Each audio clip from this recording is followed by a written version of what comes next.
Mais pour moi, si tu arrives à voir quelque chose de dynamique, où il y a beaucoup d'émotionnel, tu as déjà couvert 60% de la chose en fait.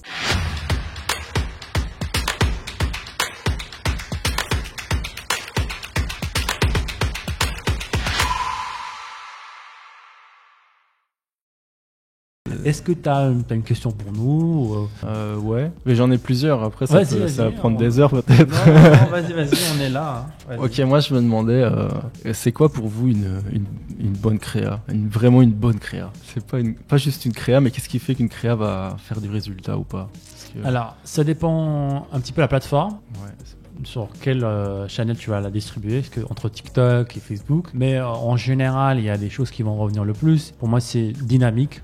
On s'ennuie pas en regardant la vidéo. Il faut pas que les gens s'ennuient. Il faut vraiment que dès que tu les accroches, il faut qu'ils regardent toute la vidéo en fait. Donc c'est dynamisme. Donc tu fais ça avec plein de techniques, dont une le dynamisme. Il y a d'autres techniques que tu peux rajouter qui sont un peu plus, on va dire, complexes à rajouter. Par exemple, l'humour. Si tu arrives à rajouter de l'humour dans tes vidéos, si tu arrives à rajouter tout ce qui est effet wow dans tes vidéos, les visages par exemple, les émotions sont super intéressants. L'humain est attiré par les yeux, par les visages. C'est pour ça que dans tous les panneaux que tu vois dans les rues, dans les villes, il y a des visages partout. C'est une voiture, mais il y a un gros visage qui sourit. Le but du visage est d'attirer ton regard en fait, parce que c'est humain, on veut voir c'est qui, on veut voir qui c'est, même si c'est une image en fait, c'est naturel. Okay.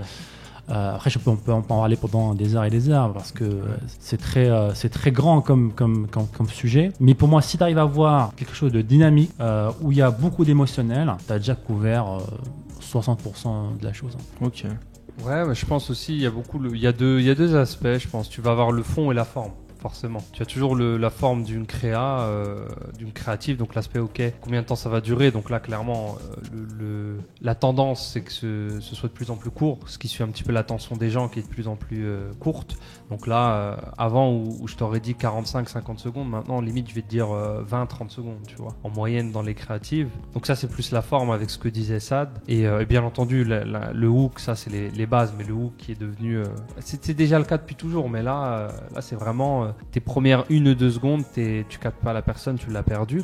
Et après, tu as le fond. Donc, ok, j'ai une créa courte, j'ai une créa dynamique, j'ai de l'émotion, j'ai de l'humain. J'en dis pas trop, je vends pas mon produit dessus. Nous, dans la majorité des créatives, dans la majorité, on va pas vendre dans les 25 secondes. De toute façon, tu vends pas en 20 secondes. Et il y a le fond. Et le fond, pour moi, en fait, ça démarre avant, en fait, l'état de la créative. Beaucoup de personnes, en fait, ils se mettent devant leur créative. Enfin, ils sont dans l'étape de création de leur créative TikTok, Facebook. Ok, je vais faire une vidéo. Et là, ils se posent des questions qui s'était pas encore posé, du type mon produit, qu'est-ce qu'il fait en fait, quel problème il va résoudre, quels sont les angles marketing, quels sont les bénéfices de mon produit, mais tout ça il faut se les poser avant en fait. Il faut que tu aies dans ton produit défini de manière logique ton offre de valeur et ton offre marketing. Ton offre de valeur, c'est quel problème tu vas résoudre, quelle valeur tu vas apporter à ton client, quels sont les bénéfices et qu'est-ce qui fait que ce bénéfice il va changer ta vie demain, là tout de suite demain. Une fois que tu as ça en fait, après c'est un petit peu comme du drag and drop, tu vois. Tu as ta créative, tu sais que là tu vas avoir hook. Là, tu vas mettre par exemple problème et là, tu vas mettre bénéfice 1 ou alors tu vas mettre fausse solution qui marchait pas,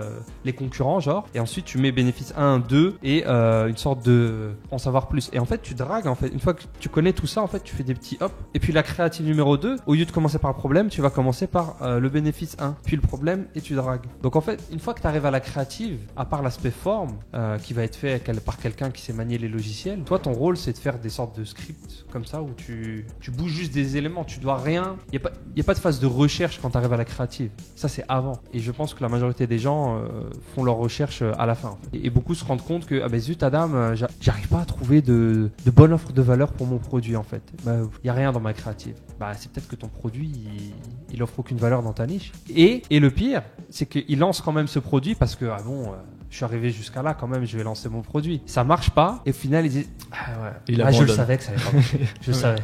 Que si tu fais tes recherches avant, ce qui est chiant, c'est pour ça que la majorité des gens ne le font pas, parce qu'on voit pas les ventes, on fait de la recherche un peu théorique, mais tu te prépares pour la fin. Ouais, il y a aussi un truc aussi sympa à voir, hein, une règle que tu peux appliquer quand tu crées des créatives en fait, voir un petit peu ce qui se fait sur le marché et essayer d'être un peu différent. Si tu vois que tout le monde fait un type de créative, essaie d'aller à l'opposé. Et en général, ce qui se passe c'est que soit le marché fait des créatives très pro, très montées, tout ça, soit le marché à l'opposé fait des vidéos très naturelles, très amateurs.